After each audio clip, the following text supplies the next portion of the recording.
dimanche 12 novembre 2023 à Paris, l'heure était au rassemblement sur l'esplanade des Invalides. De nombreuses personnalités médiatiques ont souhaité participer au cortège de la marche contre l'antisémitisme.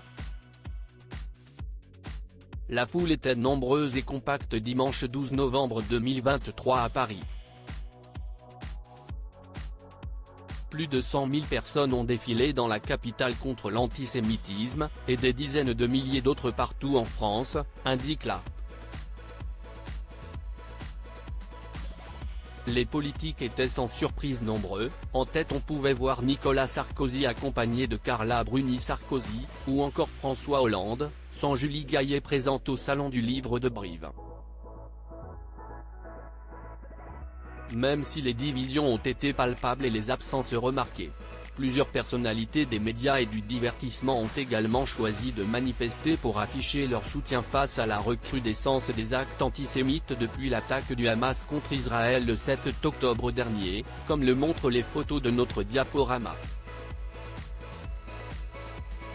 La journaliste et animatrice Laurence Ferrari a fait partie du mouvement, non loin de sa consoeur Anne Sinclair. L'ex-femme de Dominique Strauss-Kahn a foulé le pavé non loin de Bernard de la Villardière. Les animatrices Karine Le Marchand et Cécile de Ménibu ont été photographiées, tout comme leur collègue Arthur, qui a rencontré la famille des otages français du Hamas, et Thierry Ardisson.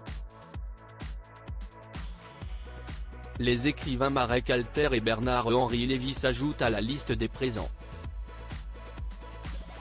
Le monde du cinéma était notamment représenté par les comédiens-réalisateurs Édouard Baird, Yvan Attal, Richard Berry, Elie Semoun, Philippe Lelouch ou encore Pascal Elbé, mais aussi par le héros de Largo Winch Thomas Sisley, venu avec son épouse Sandra.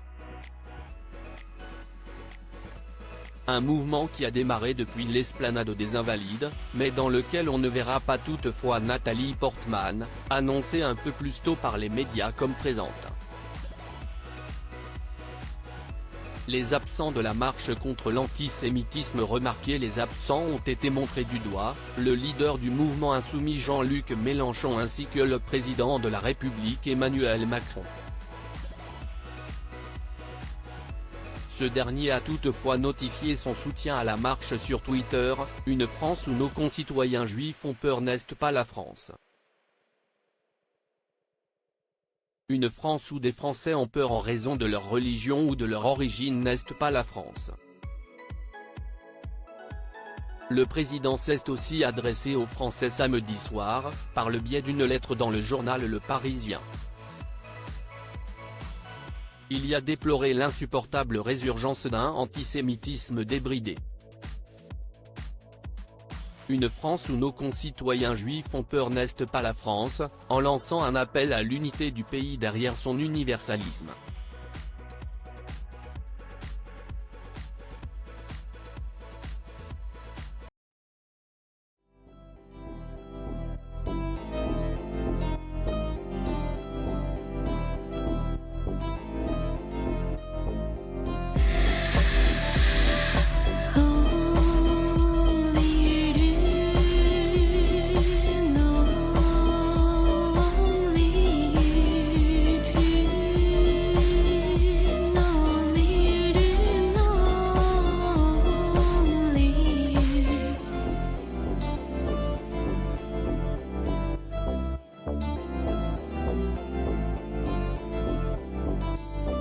To